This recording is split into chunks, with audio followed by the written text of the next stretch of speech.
चुनाव प्रचार के आखिरी दिन सीएम योगी ने रामपुर में बीजेपी उम्मीदवार घनश्याम लोधी के लिए वोट मांगे। इस मौके पर सीएम योगी आजम खान और समाजवादी पार्टी पर जमकर बरसे। बीजेपी और दूसरे दलों का फर्क समझाते हुए उन्होंने कहा कि पहले मुख्यमंत्री आवास पर दंगाइयों को आमंत्रित किया जाता था, लेकिन अब गुरुवाणी का पाठ होता है। तो 23 जून को आपको बता दें कि वोटिंग होनी है और उससे पहले आज प्रचार का अंतिम दिन है। योगी आदित्यनाथ रामपुर पहुंचे और वहां पर आज विपक्ष पर जमकर बरसे हैं। फ्री में वैक्सीन और राशन मिल रहा है, दंगाइयों को पहले सम्मानित किया जाता था। इन सब बातों को लेकर के उन्होंने विपक्ष पर निशाना साधा है। माफिया और गरीबों पर अत्याचार करने वाले के खिलाफ सरकार कार्रवाई करती है तो उन्हें ये अन्याय दिखता है। नजरिया अलग अलग होता है। उन लोगों ने हमेशा शोषण किया है। समाजवादी पार्टी आज भी देश में और प्रदेश में किसी भी घर में आप चले जाइए, किसी भी सभ्य परिवार से आप पूछिए ये कौन है, तो एक छोटे से बच्चे से लेकर के बुजुर्ग तक व्यक्ति बोल देगा कि उसको देख करके वो नाक मुंह सिकोड़ देगा। जाति नहीं पूछी ना किसी की, मत और मजहब भी नहीं पूछा ना किसी का। अरे गरीब तो गरीब है, उस हर गरीब को उसका हक मिलना ही चाहिए। और यही तो काम किया है भारतीय जनता पार्टी की डबल इंजन की सरकार। भाइयों बहनों, फर्क साफ है। समाजवादी पार्टी की सरकार के समय मुख्यमंत्री आवास पर दंगाइयों को आमंत्रित किया जाता था और अब मुख्यमंत्री आवास पे गुरुवाणी का पाठ होता है। सीएम योगी आदित्यनाथ ने बिना नाम लिए आजम खान पर जमकर प्रहार किए। उन्होंने कहा कि जो भूमाफिया यहां के गरीबों की जमीन कब्जा करके गरीबों का हक मार रहा था, उसको तो सजा दी ही गई, सत्ता की ऐंठन भी दूर किया। योगी ने कहा कि रस्सी जल गई है, लेकिन कुछ लोगों की ऐंठन नहीं गई है। उन्होंने कहा कि हम लोग कोई भेदभाव नहीं करते। जो बाहर थे उनका भी इलाज किया और जो जेल के अंदर थे उनका भी इलाज किया। जो भूमाफिया यहाँ के गरीबों का, यहाँ के दलितों का, यहाँ के कमजोर लोगों का, यहाँ के व्यापारियों का, यहाँ के वाल्मीकि समुदाय की जमीनों पर जबरन कब्जा करके सत्ता की ऐंठन से उन्हें दबाना चाहते थे। जब परिवर्तन हुआ तो उस ऐंठन को तो दूर किया ही गया, लेकिन साथ साथ गरीबों की संपत्ति भी उन्हें वापस करते हुए जिन लोगों ने सत्ता का दुरुपयोग किया था उसकी वैश्विक मंच पर भारत की विरासत को सम्मान मिलना भारत की 135 करोड़ नागरिकों का सम्मान है। लेकिन कुछ लोगों की, यानी जो एक कहावत है ना कि रस्सी पूरी जल जाती है लेकिन ऐंठन नहीं जाती, कुछ लोगों की ऐंठन अभी भी नहीं जा रही है। रस्सी जल गई है लेकिन ऐंठन नहीं जा रही है। लेकिन भाइयों बहनों, हम फिर भी भेदभाव नहीं करेंगे, चिंता मत करिए। हमने कोरोना में सबका उपचार बराबर किया। जो बाहर थे उनको भी फ्री में उपचार और जो जेल में थे उनको भी फ्री में उपचार कराया। बड़ी खबर लखनऊ में ब्रजेश पाठक का समाजवादी पार्टी पर करारा प्रहार। रामपुर आजमगढ़ में बीजेपी की जीत का दावा किया है। अखिलेश यादव के प्रचार में न जाने पर बोले हैं कि एसपी डूबता हुआ जहाज है, उसके पास नीति नहीं है। गुंडे माफिया लुटेरे थानों पर कब्जा करते थे। समाजवादी पार्टी जनता का भरोसा खो चुकी है। देख रहे हैं, हालांकि दोनों जगह का सफर आप कराए हैं। भारतीय जनता पार्टी रामपुर और आजमगढ़ दोनों जगह भारी बहुमत से चुनाव जीत रही है। जिस प्रकार के चुनाव को हमने पास से देखा है, आम जनमानस के लोग जाति धर्म संप्रदाय से ऊपर उठकर आदरणीय प्रधानमंत्री नरेंद्र मोदी जी की गरीब कल्याण की योजनाओं के कारण, आदरणीय मुख्यमंत्री जी के कानून व्यवस्था के कारण भारतीय जनता पार्टी के साथ हैं। आप देखिएगा, भारतीय जनता पार्टी दोनों जगह भारी बहुमत से चुनाव जीतेगी।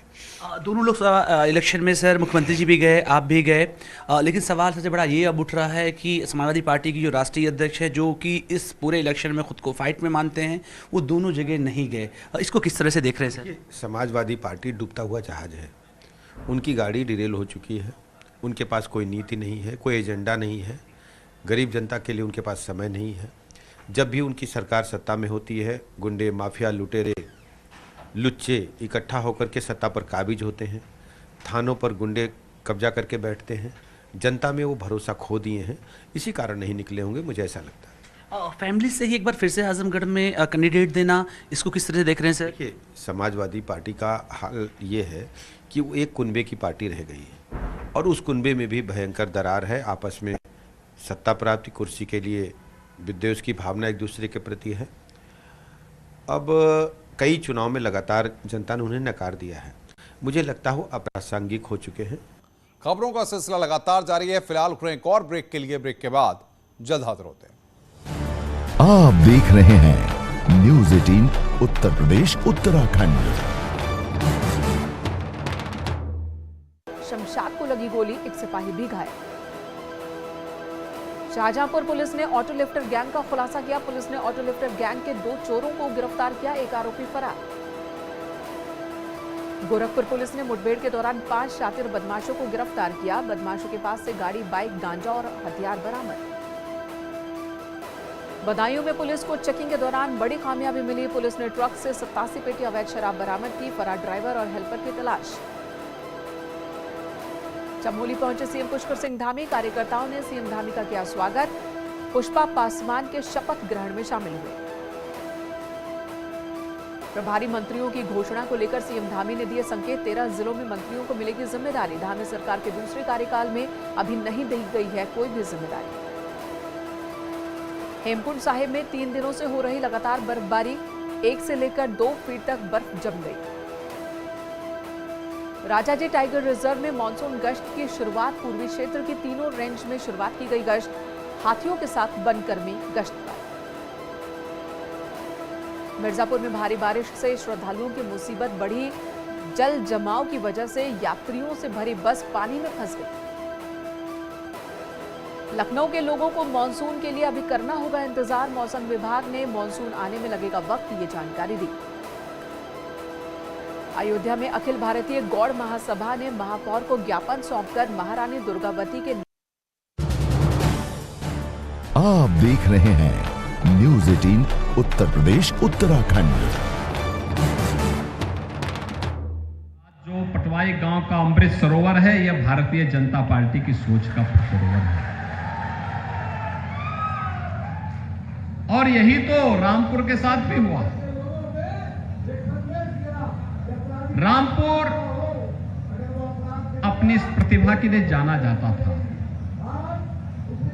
रामपुर के हस्तशिल्पियों ने वैश्विक स्तर पर अपनी एक पहचान बनाई थी। और रामपुर की हस्तशिल्प को जब हम लोग याद करते हैं तो यहां पर मुझे याद है कि यहां पर एप्लिक वर्क और जरी पैच वर्क का जो कार्य होता था, धातु के तारों को गूंथ करके यहां पर मोती व रंगीन पत्थर को उसके साथ गूंथ करके कपड़ों में उसको कढ़ाई के माध्यम से अंकित करने का कार्य कितना बेहतरीन कला थी। आज वैश्विक मान्यता उसको प्राप्त हो रही है। इन सभी हस्तशिल्पियों का हम अभिनंदन करते हैं। रामपुर की हस्तशिल्पी को सरकार आगे बढ़ाने का काम किया। हम बचपन में थे, सुनते थे, अलग अलग जगह उत्तर प्रदेश के अंदर तो अलग अलग जनपद के हापुड़ के पापड़, रामपुर के चाकू, अलीगढ़ के ताले, आगरा का पेठा, ये सब उत्तर प्रदेश को एक पहचान दिलाती थी। लेकिन रामपुर का चाकू बड़ा कमाल का था।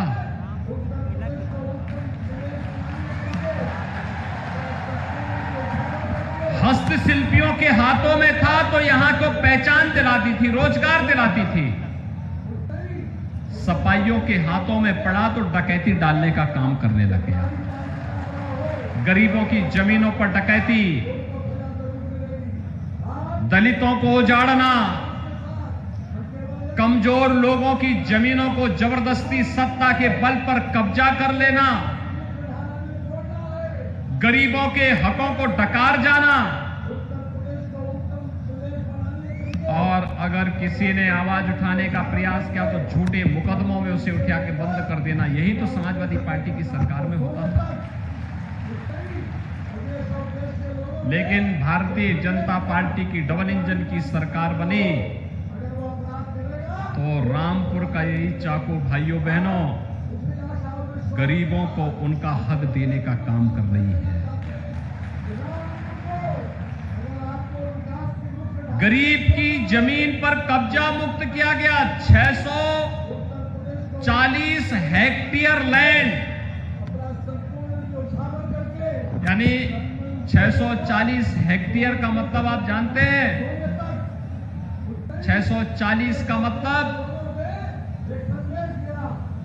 यानी लगभग 1600 एकड़ लैंड को हम लोगों ने भूमाफियाओं के कब्जे से मुक्त करा करके या तो उन गरीबों को, उन दलितों को वापस करवाया है या सरकार ने वापस उन माफियाओं से वो जमीन वापस ली है। जब सरकार कार्य कर रही है गरीबों के लिए बिना भेदभाव के, गरीब की कोई जाति नहीं होती, कोई मत और कोई मजहब नहीं होता, गरीब गरीब होता है, किसान किसान होता है, युवा युवा होता है और महिलाएं महिलाएं होती हैं। उनके साथ कोई भेदभाव नहीं हो सकता है। हर युवा का उत्थान होना चाहिए, हर किसान के हितों के लिए कार्य होना चाहिए, हर नारी की सुरक्षा की रक्षा होनी चाहिए, उसकी गरिमा का सम्मान होना चाहिए। और यही तो भारतीय जनता पार्टी कर रही है। हमने रामपुर के चाकू का उपयोग यहां की सुरक्षा के लिए, यहां के सम्मान के लिए, यहां की गरिमा के वृद्धि के लिए किया है। आज भाइयों बहनों, रामपुर विकास की इस प्रक्रिया के साथ, किस मजबूती के साथ आगे बढ़ रहा है, अब ये किसी से छुपा हुआ नहीं है। रामपुर एक बार फिर से आगे बढ़ रहा है और इसलिए मैं रामपुर के लोगों को इस बात के लिए धन्यवाद दूंगा, मिलक के लोगों को धन्यवाद दूंगा। श्रीमती राजबाला जी को उन्होंने फिर से विधायक बना करके प्रदेश में सरकार बनवाने में योगदान दिया है। मैं धन्यवाद दूंगा आप सबको।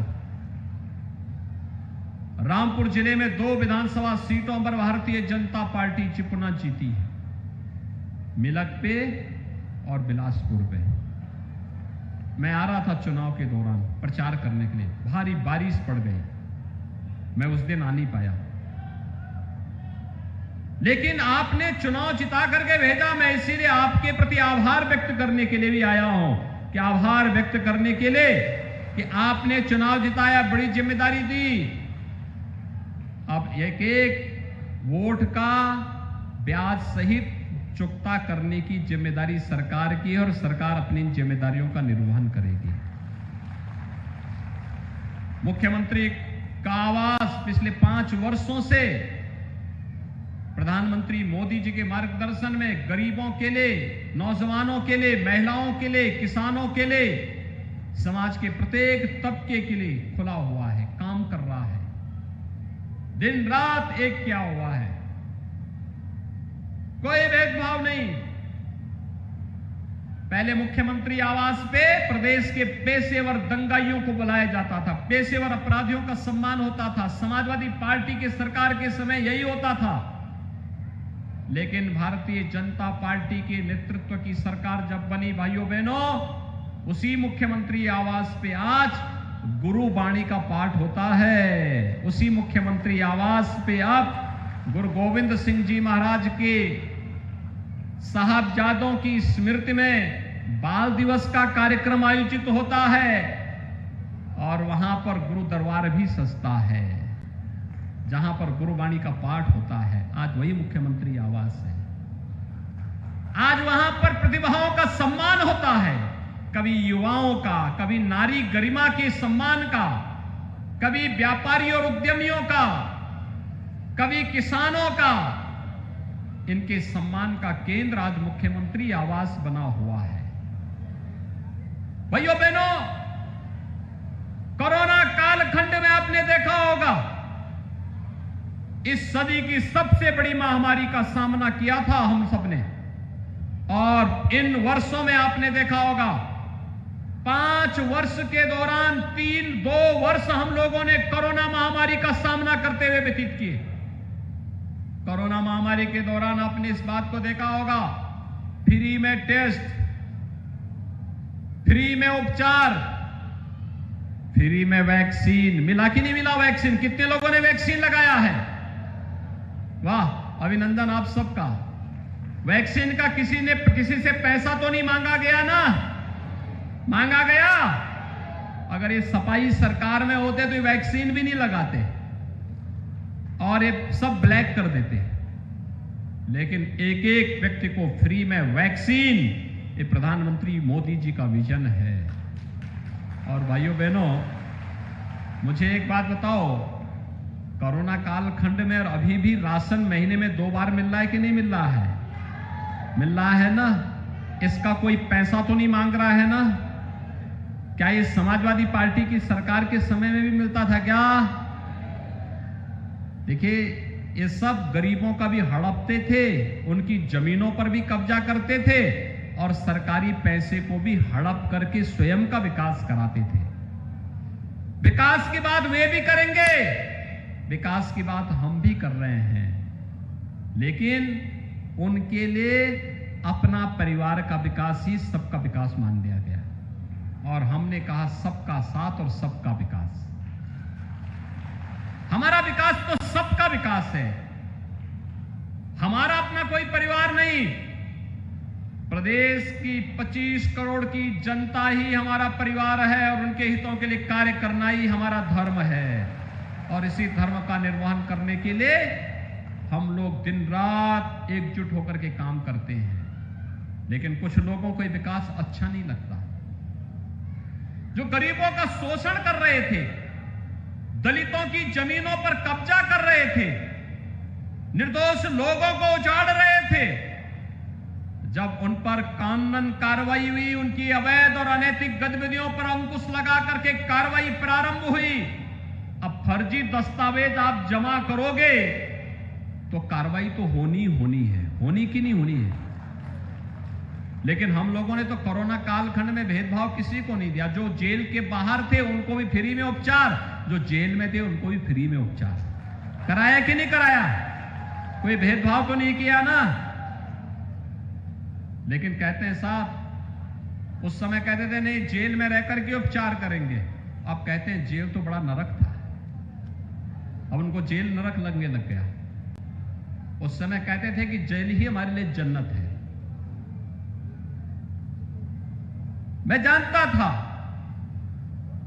कि लोग रंग इतनी जल्दी बदल देते हैं कि गिरगिट भी शर्मा जाए उन लोगों के सामने। तो एकदम इतनी जल्दी रंग बदलने में माहिर होते हैं। लेकिन भाइयों बहनों, आप सब जिस मजबूती के साथ भारतीय जनता पार्टी की डबल इंजन की सरकार बनाने के लिए आपने अभी विधानसभा चुनाव में अपना मतदान किया है, मैं आप सबसे अपील करने के लिए आया हूं। आशीर्वाद आप लोगों का और सुरक्षा और विकास ये Bharatiya Janata party double engine की सरकार की गारंटी का है। हमारे समय में भेदभाव किसी का नहीं होता। उत्तर प्रदेश का कोई भी नौजवान जब नौकरी पे लगता है तो उत्तर प्रदेश का नौजवान वो होता है। हमारे लिए किसी व्यक्ति, किसी जाति, किसी मत, किसी मजहब, किसी क्षेत्र, किसी भाषा, किसी परिवार का मायने नहीं रखता। हमारे लिए लगता है उत्तर प्रदेश का नौजवान है, उत्तर प्रदेश का विकास करेगा। उत्तर प्रदेश के लिए इसकी प्रतिभा और इसके जज्बे के साथ, अपने जज्बे के साथ जब कार्य करेगा, उत्तर प्रदेश का विकास करेगा। और यही कारण है 5 वर्ष में 5 लाख नौजवानों को हमने सरकारी नौकरी दी। 1,61,00,000 नौजवानों को हम लोगों ने निजी क्षेत्र में निवेश करवा करके रोजगार और नौकरी के साथ जोड़ा। और 60 लाख परंपरागत उद्यमियों को भी रोजगार और उनके उद्यम को प्रोत्साहित करके बैंकों के साथ जोड़ करके उन्हें भी प्रोत्साहित करने का काम किया। इतने बड़े पैमाने पर रोजगार और नौकरी उत्तर प्रदेश में कभी नहीं आई और हम आभारी हैं प्रधानमंत्री मोदी जी के। देश के नौजवानों को अगले 1.5 साल के अंदर 10 लाख नौजवानों को अग्निवीर बना करके देश की सेना, पैरामिलिट्री और पुलिस बल में सेवा का बेहतरीन अवसर उनके द्वारा देने की जो कार्रवाई प्रारंभ हुई है, इसका हाथों हाथ स्वागत किया जाना चाहिए। लेकिन विपक्ष है कि मानता नहीं, वह कहीं न कहीं फिर गुमराह करने में लग गया है, गुमराह कर रहा है। मुझे एक बात बताओ, जो लोग राष्ट्र की संपत्ति को नुकसान पहुंचा रहे हैं, क्या वे सेना में जाने लायक हैं? क्या उन्हें सेना में और पुलिस बल में जाना चाहिए? क्या सेना में राष्ट्रभक्त जाता है, राष्ट्र की संपत्ति को नुकसान पहुंचाने वाला नहीं जाता है। लेकिन विपक्ष नौजवानों को गुमराह करने का काम कर रहा है और इसीलिए देश की जनता बार बार देश के नौजवानों के भविष्य के साथ खिलवाड़ करने वाले इन विपक्षी दलों को बार बार सबक सिखा रहा है। उत्तर प्रदेश की जनता ने तो अभी दिया है, कांग्रेस केवल 2 सीट तक सीमित रह गई है। समाजवादी पार्टी भी धीरे धीरे करके अब सिकुड़ती जा रही है। लोकसभा चुनाव आते आते समाजवादी पार्टी की भी यही दुर्गति होने वाली है। और भाइयों बहनों, अन्य दलों का भी कोई पुरसा हाल नहीं। मेरी आप सबसे यही अपील है, भारतीय जनता पार्टी सुरक्षा और विकास के मुद्दे पर आपके साथ में है। डबल इंजन की सरकार आपके हितों के लिए कार्य कर रही है। उद्योग लगाने के लिए हो, नौजवानों के रोजगार के लिए हो, सुरक्षा के लिए हो, गरीबों के लिए आवास की सुविधा हो, या फिर गरीबों के लिए उज्ज्वला योजना का कनेक्शन हो, गरीबों के लिए राशन हो, नौजवानों के लिए रोजगार हो, या नौजवानों को स्मार्ट नौजवान बनाने के लिए 1-2 करोड़ नौजवान को टैबलेट और स्मार्टफोन देने की कार्रवाई सरकार इसको मजबूती के साथ आगे बढ़ाने का काम कर रही है। हर नौजवान के उन्नयन के लिए सरकार काम कर रही है। और भाइयों बहनों, ये चुनाव जैसे खन्ना जी कह रहे थे, जबरदस्ती थोपा गया है। जनता ने 5 साल के लिए किसी व्यक्ति को भेजा था चुन करके। अब उनके कारनामे ऐसे थे कि उनको चुनाव के बाद से लगातार जेल में रहना पड़ा। कारनामे उनके दुरुस्त होते तो जेल में क्यों रहना पड़ता? और फिर विधानसभा में चले गए तो लोकसभा के लोगों को छुट्टी कर दी, उन्होंने छोड़ दिया। उनको क्या नैतिक दायित्व था, क्या नैतिक साहस है कि वे आपके पास आके वोट मांग सके? कोई नैतिक बल नहीं होना चाहिए। लेकिन भाइयों बहनों, हम आए हैं आपके पास एक सामान्य कार्यकर्ता को लेकर के, एक किसान परिवार के एक सामान्य कार्यकर्ता को लेकर के, कि भारतीय जनता पार्टी किसी परिवार की पार्टी नहीं है, भारतीय जनता पार्टी किसी खानदान की पार्टी नहीं है, भारतीय जनता पार्टी जनता की पार्टी है, जनता जनार्दन के आशीर्वाद से बनी हुई पार्टी है। एक सामान्य कार्यकर्ता प्रधानमंत्री बनता है, एक सामान्य कार्यकर्ता मुख्यमंत्री बनता है, एक सामान्य कार्यकर्ता मंत्री बनता है, एक सामान्य कार्यकर्ता सांसद भी बनता है, विधायक भी बनता है। और इसलिए एक सामान्य कार्यकर्ता को आज प्रत्याशी के रूप में हम सब आपके पास लेकर के आए हैं। श्री घनश्याम सिंह लोधी भारतीय जनता पार्टी के प्रत्याशी के रूप में रामपुर लोकसभा सीट पर भारतीय जनता पार्टी ने आपके बीच आपको दिया है। और भाइयों बहनों, मेरी आप सबसे अपील है, कम समय मिला है श्री घनश्याम सिंह लोधी को आपके बीच में प्रचार करने के लिए। एक बार चुनाव जिता करके भेजिए। और मैं घनश्याम सिंह लोधी से कहूंगा कि वह केवल संसद सत्र के दौरान संसद में रहे, अन्यथा जो 1.5 साल 2 साल का कार्यकाल इनको मिल रहा है, 1.5 साल 2 साल केवल रामपुर लोकसभा सीट के गांव-गांव और घर-घर जाकर के जनता जनार्दन के प्रति आभार व्यक्त करें। लखनऊ आने की भी आवश्यकता नहीं। मिलक के लिए राजबाला जी हैं, बिलासपुर के लिए बलदेव सिंह ओलख जी हैं। और बाकी ये मेरे पास भेजते रहे, यहाँ के जिला पदाधिकारी हमारे पास भेजते रहे, हम लोग वो सभी विकास के कार्य यहाँ के लिए देंगे जिन विकास कार्यों की आवश्यकता इस रामपुर जनपद के लिए होगी। रामपुर को माफियाओं को रौंदने के लिए नहीं छोड़ेंगे, रामपुर को अराजकता का अड्डा नहीं बनने देंगे। रामपुर विकास की नई ऊंचाइयों को प्राप्त करेगा और इसी का आह्वान करने के लिए मैं आपके पास आया हूं। घनश्याम सिंह लोधी जी को भारी मतों से विजयी बनाने के लिए जाएंगे सब लोग। भाइयों बहनों, आज शाम को प्रचार बंद हो जाएगा। आज शाम अब से लेकर के परसों सुबह तक मतदान प्रारंभ होने तक आपके पास घर घर जाने का अवसर प्राप्त होगा। कुल मिलाकर के 1.5 दिन भी नहीं है। इन 1-1.5 दिनों में श्री घनश्याम सिंह लोधी के लिए 5-5 परिवारों में जाएंगे। 5-5 परिवारों का दायित्व अपने साथ ले लीजिए कि 5 परिवार का दायित्व मैं लूंगा और उन 5 परिवारों के पास कमल के फूल को लेकर के भी जाऊंगा और समय पे मतदान करने की अपील के लिए भी जाऊंगा। सभी तैयार हैं? दोनों हाथ ला करके मेरे साथ बोलेंगे, दोनों हाथ ला करके। सभी लोग तैयार हैं? तो मेरे साथ बोलेंगे, भारत माता की, भारत माता की, भारत माता की। अपने जिले के जिलाध्यक्ष से निवेदन करूंगा कि आए हुए हमारे सभी अतिथि और सभी का धन्यवाद करें थे। और मुख्यमंत्री योगी आदित्यनाथ ने मंच से सबको संबोधित किया और कई मुख्य बातें उन्होंने यहां पर कही। दरअसल रामपुर में उपचुनाव है, आजमगढ़ में भी उपचुनाव है, 23 जून को वोटिंग है और 26 जून को नतीजे आने हैं। तो ऐसे में रामपुर चुनाव प्रचार के लिए पहुंचे थे। यहां पर एक जनसभा को संबोधित करते हुए मुख्यमंत्री योगी आदित्यनाथ ने गिनवाया कि जब से भाजपा की सरकार यूपी में बनी है तब से क्या काम हुए हैं, चाहे वो कोरोना काल में फ्री वैक्सीन की बात हो, गरीबों को फ्री राशन की बात हो, या फिर रामपुर की अपनी एक जो व्यावसायिक छवि थी पूर्व की सरकारों में किस तरह वो खो गई और मौजूदा सरकार कैसे उसे वापस दिलाना चाहती है, उसका विजन क्या है विकास के लिए, उन बातों का जिक्र मंच से मुख्यमंत्री ने किया।